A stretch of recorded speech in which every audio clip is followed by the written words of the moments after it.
انسان کو بہت سارے امراض لگ جاتے ہیں، جسمانی بیماریاں بھی ہوتی ہیں اور روحانی بیماریاں بھی ہوتی ہیں، عقیدے اور نظر اور فکر میں بھی بیماریاں ہوتی ہیں۔ دنیا میں کچھ لوگ دہریے ہیں، معاذ اللہ، اللہ کی ذات کے منکر۔ دنیا میں کچھ لوگ ایسے ہیں جو وقوع قیامت کے منکر۔ دنیا میں معاذ اللہ کچھ لوگ ایسے ہیں جو عذاب قبر کے انکاری۔ دنیا کے اندر آپ کو وہ لوگ بھی ملیں گے جو کہتے ہیں دنیا خود بخود وجود میں آ گئی۔ پھر آپ کو کچھ اور لوگ ملیں گے جن پر وسوسوں کا غلبہ، بری سوچوں کا غلبہ، شیطانی اور نفسانی خواہشات کا غلبہ، یہ سب بیماریاں ہیں۔ پھر کچھ امراض ایسے ہیں، حسد، بغض، عداوت، تکبر، عجب، خود پسندی، دوسروں کو حقیر سمجھنا، اپنے آپ کو بڑا جاننا، جھوٹ بولنا، جھوٹی انا کی، یہ سب بیماریاں ہیں، امراض ہیں۔ جسمانی مرض بھی بندے کو پریشان کرتا ہے، روحانی مرض بھی پریشان کرتا ہے۔ اگر آپ روحانی طور پر بیمار ہوں، آپ کے اندر حسد کی بیماری لگ جائے تو حسد کا سادہ ترجمہ کریں، پنجابی ترجمہ کریں، اپنی زبان میں ترجمہ کریں تو حسد کا معنی جلنا ہے۔ تو جس بندے کا اندر جل رہا ہو وہ سکون میں ہوتا ہے۔ اندر آگ لگی ہو حسد کی تو وہ بندہ قرار پائے گا۔ بہت بڑی بیماری ہے۔ لوگ کہتے ہیں پتہ نہیں مجھے کیا ہے، پتہ ہے آپ کو پر آپ توجہ نہیں کر رہے۔ تکبر ایک بیماری ہے۔ تکبر والا بندہ دل کی جگہ روڑا رکھ لیتا ہے، پتھر، تو اندر بندے کا سخت ہو جائے۔ وہ ہمارے ہاں لوگ کہتے ہیں کہ میری نا ٹانگوں میں بڑی درد ہے، تو پنجابی کہتے ہیں کھلیاں پہ گئی ہیں۔ وہ کیا ہے جی؟ کہتے ہیں سخت ہو گئی ہیں ٹانگیں، چلا نہیں جاتا۔ ٹانگیں سخت ہو جائیں تو گزارا نہیں ہوتا، تو دل سخت ہو جائے تو۔ اب میری بات کو سمجھیں، ہمارے اندر نا بیماریاں ہیں، ہم وہ کڑتے رہتے ہیں، وہ جلتے رہتے ہیں، وہ تکبر میں آ جاتے ہیں، عداوت ہے، بغض ہے، کینہ ہے، ماننے کو تیار نہیں ہوتے۔ یعنی دنیا میں یہ سارے لوگ کہہ رہے ہیں کہ مجھ سے حسد ہو رہا ہے، یہ کوئی بھی نہیں کہہ رہا کہ میں کر رہا ہوں حسد۔ تو اگر سب سے ہو رہا ہے تو وہ بندہ کہاں ہے جو کر رہا ہے؟ سب کہتے ہیں کہ بڑا تکبر آ گیا جی لوگوں میں، تو وہ لوگ کدھر ہیں جی جو تکبر کر رہے ہیں؟ وہ بھی، اس کو بھی تو ماننا چاہیے نا میں کرتا ہوں۔ تو یہ ساری بیماریاں، جسمانی، بلڈ پریشر، شوگر اور ہیپاٹائٹس اور معاذ اللہ کینسر، اور یہ سب بیماریاں روحانی بھی جسمانی بھی، تو یا اللہ جائیں کدھر؟ فرمایا وَنُنَزِّلُ مِنَ الْقُرْآنِ مَا هُوَ شِفَاءٌ وَرَحْمَةٌ لِّلْمُؤْمِنِينَ۔ فرمایا میں نے جو تمہیں قرآن عطا فرمایا ہے نا، تو اس میں مومنوں کے لیے شفا بھی ہے اور رحمت بھی ہے۔ یہ تمہاری تمام بیماریوں کی شفا ہے، اس میں تمام بیماریوں کی۔ ہم مریض ہیں، ہماری کل شفا قرآن پاک کے ساتھ وابستہ ہے، اور اگر صحیح طبیب تک بندہ نہ جائے تو پھر وہ ساری زندگی بیچارہ الجھا رہتا ہے، اسے کامیاب علاج میسر نہیں آتا۔ اس میں جسمانی، حضرت عائشہ صدیقہ رضی اللہ تعالیٰ عنہ فرماتی ہیں میں نے نبی پاک صلی اللہ تعالیٰ علیہ وآلہ وسلم کو نا مرض وصال تک دیکھا ہے، حضور کے وصال تک، کہ حضور قرآن پاک کی آخری 2 سورتیں پڑھ کے سورۃ فلق اور ناس اپنے ہاتھوں پہ پھونکتے تھے، پھر جسم پہ ملتے تھے۔ قرآن پاک میں شفا ہے۔ اب تو لوگوں نے دم درود کو نا اس کو بڑا ہلکا سا کام سمجھ لیا۔ ویسے بھی یہ عاملوں کے ہتھے چڑھ گیا، ملنگوں کے ہتھے چڑھ گیا، کاروبار بن گیا، تجارت بن گئی۔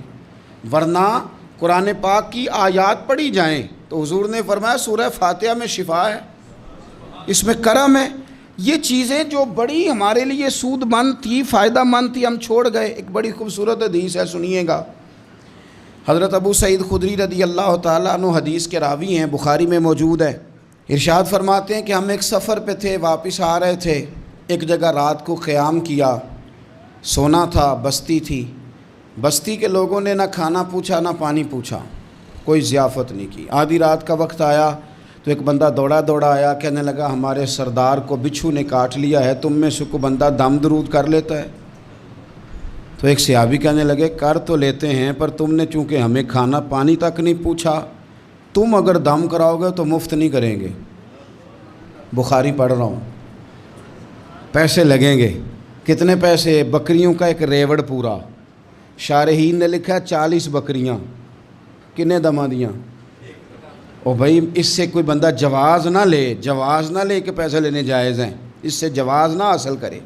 آپ بات کو سمجھیں، پس منظر کیا ہے؟ پانی تک نہیں تم نے پوچھا۔ کچھ لوگوں کا علاج ہوتا ہے، انہوں نے کہا پیسے لیں گے دم کر دیں گے۔ صحابی نے کہا، حضرت ابو سعید خدری رضی اللہ تعالیٰ عنہ فرماتے ہیں وہ چونکہ تنگ تھے، بچھو کاٹ گیا اور سردار کو کہا چل تو صحیح نا۔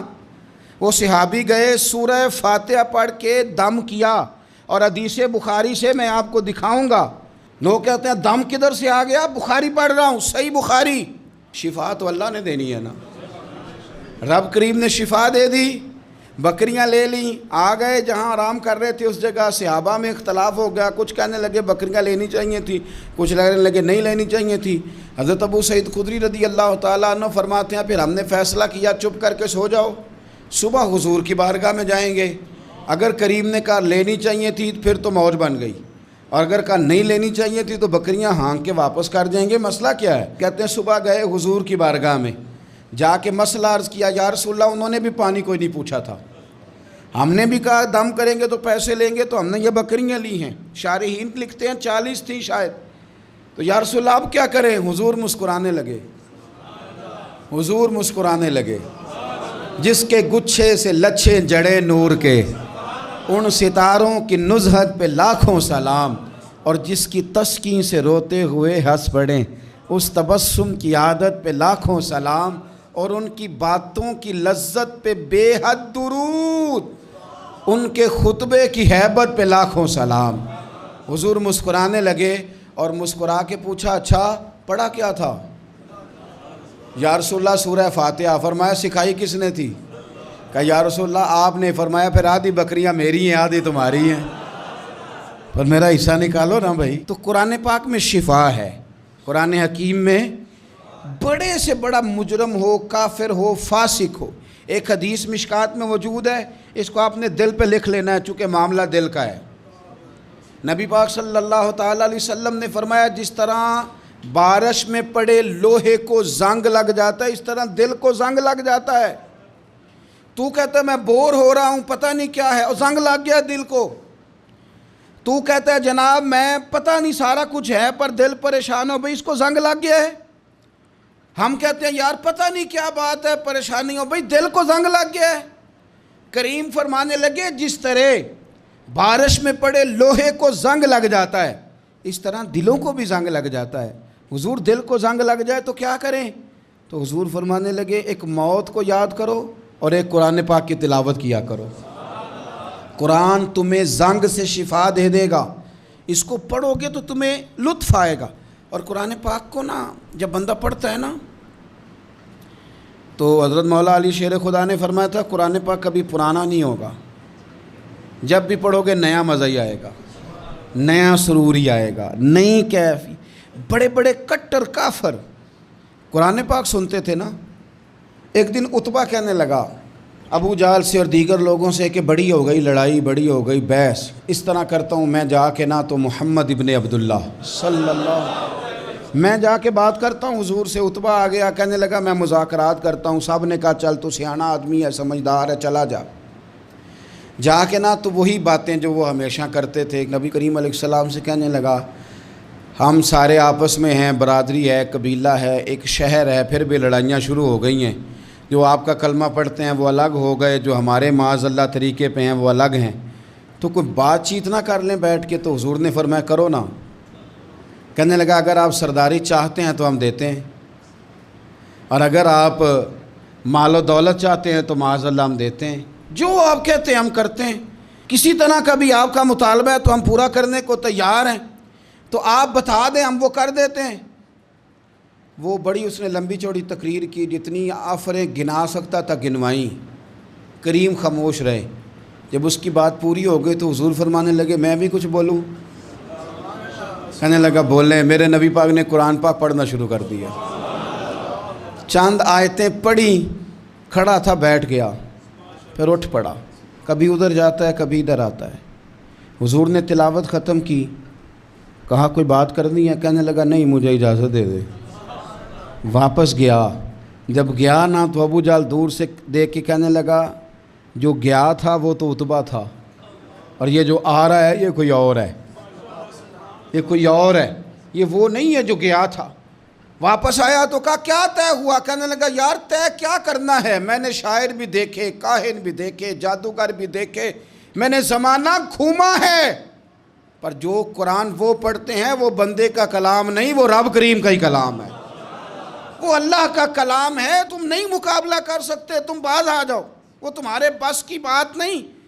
تیرے آگے ہیں یوں دبے لچے فصحا عرب کے بڑے بڑے، کوئی جان منہ میں زبان نہیں بلکہ جسم میں جان نہیں، اور کروں تیرے نام پہ جان فدا، نہ بس ایک جان دو جہاں فدا، میرا دو جہاں سے بھی نہیں جی بھرا، میں کروں کیا کروڑوں جہاں نہیں۔ طفیل بن عمر دوسی مکہ شریف آئے تجارت کے لیے، پہلے بھی آیا کرتے تھے، کہتے ہیں میں بہترین شاعر تھا، مکے آیا سامان بیچتا تھا، کچھ خرید کے لے جاتا تھا۔ ابو جال مجھے کہنے لگا تو ہمارا دوست ہے، پرانا سجن ہے، تیرا آنا جانا ہے، اور تجھے یہاں اس شہر میں چونکہ تو ہمارا مہمان ہے تو ہر بات سے آگاہ کرنا ہمارے ذمہ داری ہے۔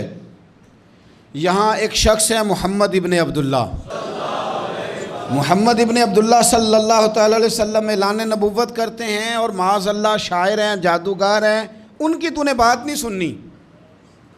کہتا میں نے کہا مجھے کیا ضرورت ہے، میں نے چند ہفتے ٹھہرنا ہے، مال بیچنا ہے، کچھ خریدنا، چلے جانا ہے، مجھے کیا ضرورت ہے؟ کہا اچھا میں نہیں سنوں گا بات۔ کہتا مجھے نظر آئے کئی دفعہ حضور، اور جہاں حضور ہوتے تھے میں قریب ہی نہیں جاتا تھا۔ کہتے ہیں ایک دن نا حرم شریف میں سادے سے کپڑے اور پاؤں میں سونے جوتے اور سر پہ یوں امامہ کے جیسے فرشتے بھی جھک جھک کے زیارت کرتے ہیں۔ کہتے ہیں کہ نور بھری کیفیات حضور تشریف لائے، اور تشریف لا کے رسول کائنات علیہ السلام حرم کعبہ کے ساتھ ٹیک لگا کے بیٹھ گئے، سر سے لے کر پاؤں تک تنویر ہی تنویر ہے۔ حضور تشریف فرما ہوئے، قرآن پاک پڑھنے لگے۔ میں جب حضور کے قریب سے گزرتا تھا تو کانوں میں روئی دے کے گزرتا تھا، پر طفیل کہتے ہیں آج نا تھوڑی سی آواز میرے کانوں میں گئی، قرآن پڑھا محبوب نے۔ اور ویسے بھی کیا کمال ہوگا جب یاسین والے نبی خود یاسین پڑھتے ہوں، جب طٰہٰ والے نبی اپنی زبان سے طٰہٰ کی تلاوت کرتے، وَالضُّحَىٰ وَاللَّيْلِ اِذَا سَجَىٰ جن کے بارے میں آیا جب وہ تلاوت کرتے ہوں، الم نشرح لک صدرک جن کے سینے کی تعریف اللہ نے کی، جب وہ ان آیتوں کی تلاوت کرتے ہوں گے تو کیا شان ہوگی۔ جن کو رب کہے وَلَسَوْفَ يُؤْتِيكَ رَبُّكَ فَتَرْضَىٰ حبیب تجھے اتنا دوں گا کہ تو راضی ہو جائے گا، تو جب حضور خود یہ آیتیں پڑھتے ہوں گے تو انداز کیا ہوتا ہوگا۔ کہتے ہیں وہ تھوڑی آیتیں سنی پر قربان جائیں میرا تو کوئی دل ہی بدل گیا۔ میں بڑا بہترین شاعر تھا، لفظوں کے تراشے مجھے خوب آتے تھے، الفاظ کے بام و در سے میں آگاہ تھا، اچھا ادب میں جانتا تھا، پر میں نے کہا یہ کلام، یہ انداز، لو انزلنا هذا القرآن على جبل لرأيته خاشعا متصدعا من خشیۃ اللہ، یہ انداز پتھروں پہاڑوں پہ جائے تو وہ ریزہ ریزہ ہو جائیں۔ کہتے ہیں تھوڑا سا پڑا قریب نے، اور پھر نظریں جھکائے ہوئے حضور اپنے گھر گئے، سرکار چلے تو میں پیچھے پیچھے، حضور گھر میں چلے گئے تو میں نے دروازے پہ دستک دی، باہر آئے، سلام لی، میں نے کہا محبوبہ وہ جو آپ پڑھ رہے تھے تھوڑا اور نہیں سنا دیتے، تھوڑا اور نہیں تلاوت کر دیتے؟ کہتے ہیں رسول پاک نے نا پھر قرآن پڑھنا شروع کیا، میں کبھی بیٹھتا تھا کبھی اٹھتا تھا، جب حضور نے تلاوت مکمل کی تو میں نے آگے بڑھ کے ید اللہ والا ہاتھ تھاما اور دست مبارک پکڑ کے کہا سونیا یہ مجھے کہتے تھے نہ سننا، میں نے زمانہ دیکھا ہے، میں کوئی عام آدمی نہیں، میں سردار ہوں، میں نے دنیا دیکھی ہے، مجھے قسم ہے جو آپ کی زبان سے نکل رہا ہے وہ بشر کا کلام نہیں، آپ مجھے کلمہ پڑھائیں، میں مسلمان ہونا چاہتا ہوں۔ بڑے بڑے کفل ٹوٹے۔ حضرت عمر بھی آئے تو آئے قرآن کی تاثیر کی برکت سے۔ حضرت صدیق اکبر نا اپنے گھر کے سین میں بیٹھ کے قرآن پاک پڑھتے تھے تو رویا کرتے تھے، روتے تھے۔ مکے کے کچھ سردار کٹھے ہو کے نبی کریم کی بارگاہ میں گئے، کہنے لگے ایک تو صدیق اکبر کو منع کریں کہ قرآن اونچا نہ پڑھا کریں، اور اگر اونچا پڑھنا ہے تو پھر ان سے کہیں پڑھ کے رویا نہ کرے۔ حضور نے فرمایا اپنے گھر میں بیٹھ کے پڑھتا ہے، روتا ہے، تمہیں کیا ہے؟ یا رسول اللہ یہ ابو بکر صدیق جب قرآن پاک کی تلاوت کر کے روتے ہیں نا تو ہماری بچیاں بھی رونے لگتی ہیں۔ ہماری عورتیں گھر کا کام کاج چھوڑ کے تو صدیق اکبر کے دروازے پہ کھڑی ہو کے روتی رہتی. حضور ان سے کہیں یہ قرآن سے جو شغف ہے ان کا، کہاں گئے مسلمان جو قرآن پڑھنے والے تھے، کدھر گئے؟ سارا کچھ ہی ہمارا موبائل لے گیا. میں کس طرح یہ بات بیان کروں کہ کچھ لوگوں نے رمضان میں بھی قرآن پاک ایک بھی ختم نہیں کیا، رمضان شریف میں بھی ایک قرآن پاک کی توفیق نہیں ہوئی. لے گیا سارا کچھ، ہماری خوش گپیاں. کمال ہو گئی، ہم نے سوچا ہی نہیں، فکر ہی نہیں کی. سنگیو واپس آؤ، قرآن پاک سے پیار کرو، قرآن پاک سے محبت کرو، قرآن کی تعلیم حاصل کرو. لوگ کہتے ہیں میں بوڑھا ہو گیا ہوں، زبان موٹی ہو گئی ہے، قرآن کیسے سیکھوں؟ 38.5 سال کی عمر میں کلمہ پڑھا حضرت صدیق اکبر نے. کچھ صحابہ ان سے بھی عمر میں زیادہ تھے، تو بڑی عمر میں دین سیکھا کہ چھوٹی عمر میں سیکھا؟ ہمیں کیا ہو گیا ہے؟ قرآن پاک کی طرف توجہ کرو. میرے نبی پاک علیہ السلام نے فرمایا اس قرآن کی برکت سے اللہ قوموں کو عروج عطا کرے گا، اس کی برکت سے ہی قوموں کو زوال ہوگا. حضرت عائشہ صدیقہ کہتی ہیں حضور رات کو نماز کی نیت باندھتے تھے تو ایک ہی آیت پڑھتے تھے، ساری رات ایک ہی آیت پڑھتے رہتے تھے، روتے رہتے تھے. اور جب حضور روتے تھے تو جس طرح ہنڈیا ابلے تو آواز آتی ہے، اس طرح حضور کے سینے سے آواز آتی تھی. جبیر بن مطعم کہتے ہیں میں بدر کے قیدیوں کے بارے میں بات کرنے آیا حضور سے، تو نبی پاک مغرب کی جماعت کرا رہے تھے. جب میں مدینے پہنچا تو مسجد نبوی کے باہر کھڑے ہو کے میں نے حضور کی تلاوت سنی. فرماتے ہیں بس میں تو بات کرنے آیا تھا نا، تو وہ آیتیں سنی تو مجھے یوں لگا مجھ پہ بجلیاں گر رہی. کون ہے جو میرے دل کے کفر اور کفل دھو رہا ہے؟ بس قرآن سنتا گیا اور رب مجھے ایمان کی توفیق عطا فرماتا گیا. میں نے کلمہ پڑھ لیا مسلمان. قرآن ہی ہمارے ہر مسئلے کا حل ہے. میں کیا کروں؟ قرآن پڑھتے ہیں ہمارے ہاں، پر قبروں پہ پڑھا جاتا ہے، پر ختموں پہ. کیا قرآن پاک کا یہ حق نہیں تھا کہ وہ شادی والے دن بھی پڑھا جاتا؟ کیا قرآن پاک کا یہ حق نہیں تھا کہ وہ اسمبلی میں بھی پڑھا جاتا؟ قرآن پاک نہ شکایت کر رہا ہے، شکایت کرتا ہے کہ ان لوگوں نے نا مجھے ختموں پہ پڑھا ہے، اسمبلی میں نہیں پڑھا. وزیر اعظم کے خطاب سے پہلے تلاوت ہوتی ہے تو یہ تلاوت کے بعد یہ اعلان کیوں نہیں کرتے کہ ہم کریں گے وہ جو قرآن کہے گا؟ صدر کے خطاب سے پہلے تلاوت کراتے ہو تو یہ کیوں نہیں کہتے کہ اب ہوگا وہ جو قرآن کہہ رہا ہے؟ اسمبلی کا اجلاس تلاوت قرآن پاک سے شروع کرتے ہو تو یہ بھی تو کہو نا قرآن کے مطابق فیصلے ہوں گے. عدالتوں میں قسمیں اٹھانے کے لیے قرآن رہ گیا ہے، اس پہ ہاتھ رکھ کے کہو جو کہوں گا سچ کہوں گا. آج کے بعد وکیل بھی ہاتھ رکھے نا قرآن پاک پہ، جج بھی ہاتھ رکھے قرآن پاک پہ، گواہ بھی رکھے، ملزم بھی رکھے، اور مدعی بھی بتائے کہ اس نے پرچہ صحیح درج کرایا ہے، اس نے صحیح درج کرایا ہے، نام صحیح لکھوائے ہیں، اور یہ سارے بتائیں جج سے لے کر ملزم تک کہ ہم فیصلہ وہ کریں گے جو قرآن پاک نے ہمیں کہا ہے. صرف قسموں کے لیے رہیں گے. 2 صورتیں پڑھنی نہیں آتی اور تم بیچ میں قرآن پاک کو لا کے قسمیں اٹھاتے ہو. وہ تاجر جو دکان شروع کرنے سے پہلے تلاوت کراتا ہے کس لیے کراتا ہے؟ کہ میں تجارت قرآن پاک کے مطابق کراؤں گا، اس لیے کراتا ہے. وہ تو کہتا ہے ذرا دکان صحیح چلے، ذرا برکت آ جائے. برکت نری تلاوت کرانے سے نہیں آئے گی، قرآن کے مطابق تجارت کر پھر زیادہ برکت آئے گی. قرآن کے مطابق قرآن کے علم کو عام کیا جائے، قرآن کے نور کو عام کیا جائے، قرآن پاک کے ادارے مضبوط کیے جائیں.